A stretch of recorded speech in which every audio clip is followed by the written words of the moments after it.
The 6 tips I'm going to share in this video helped me a lot when I was getting a job.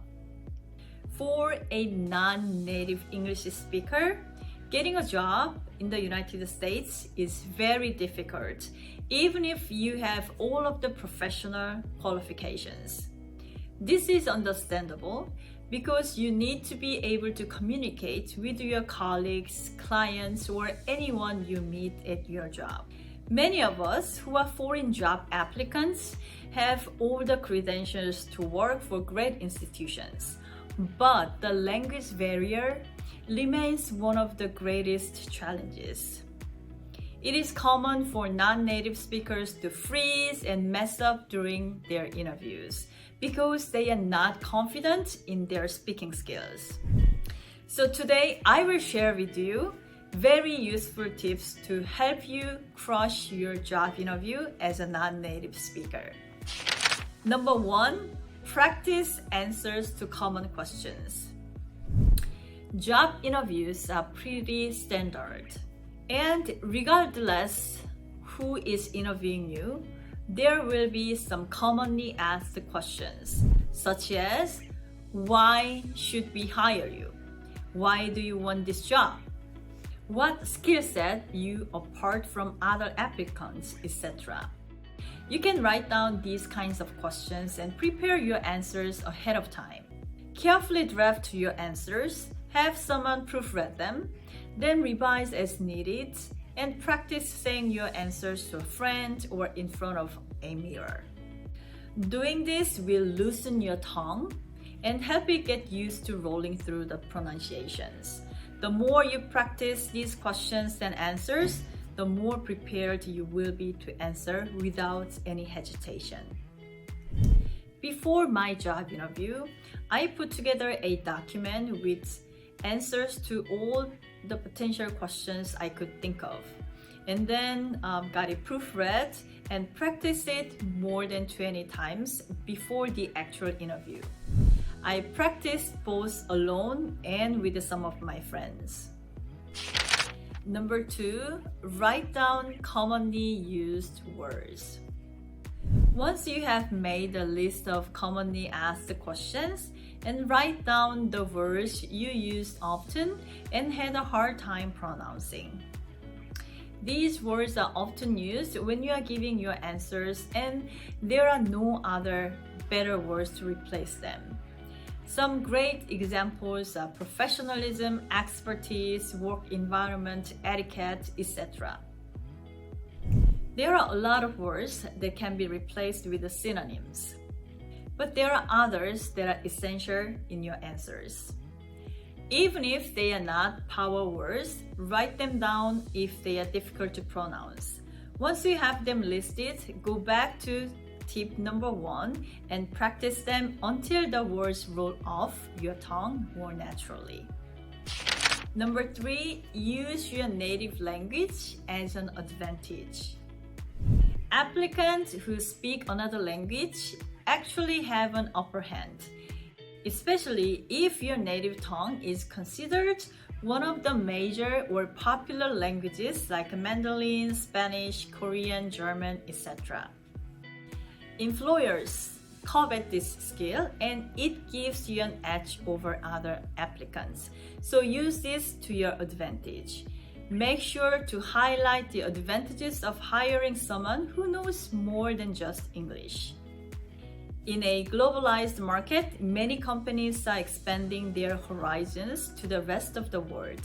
In higher education, many universities are working to establish relationships with other universities in countries through foreign exchange programs or study abroad programs.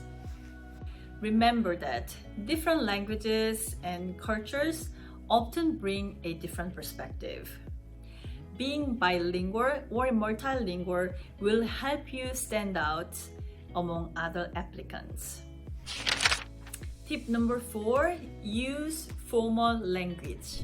Many languages have a formal and informal way of speaking. You speak formally to people you do not know, or people who are older than you, or people in a business or formal setting. it is similar in English. But there is no clear distinction between formal and informal English in the grammar. It is more about your choice of words, terms, and phrases. So choose carefully. For example, you don't usually say pardon when you are speaking with a friend. Usually you'd say, "What did you say?"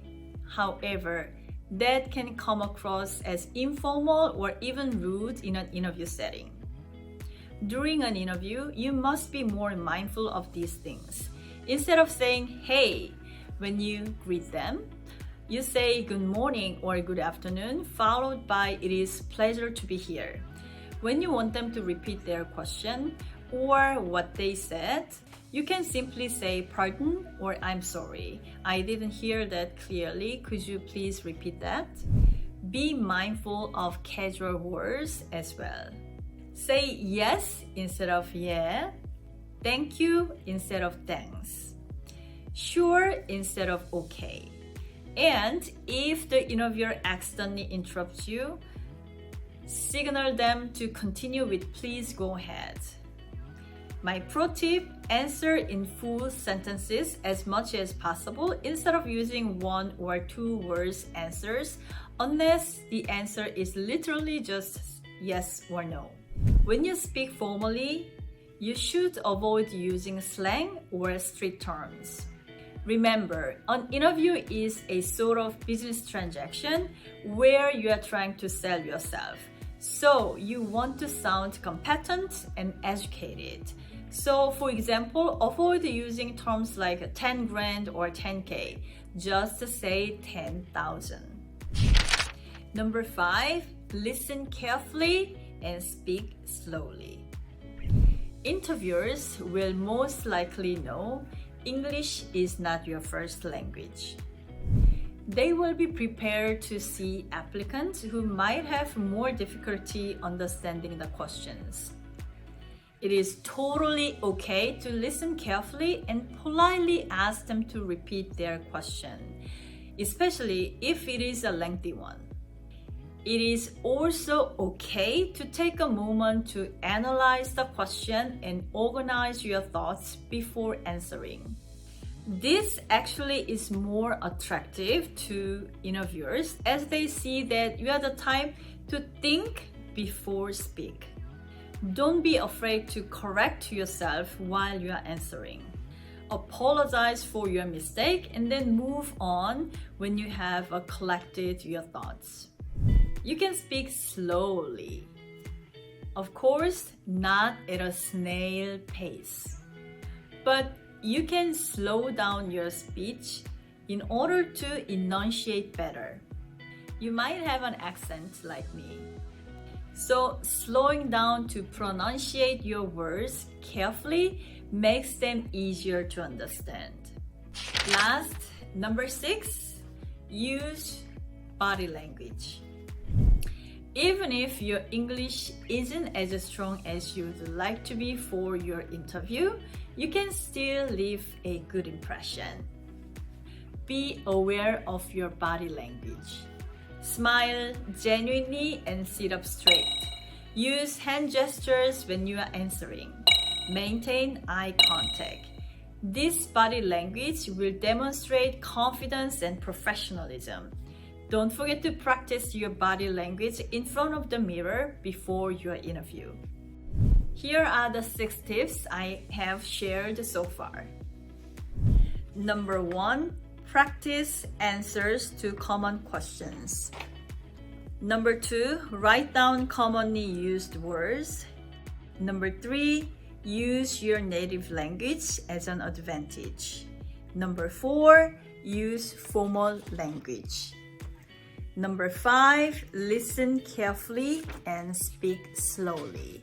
Last, number 6, use body language. The most important thing to keep in mind is to practice as much as possible before your interview. Practice will make you perfect. And even after you finish one interview, don't stop practicing as you may be called in for a second one.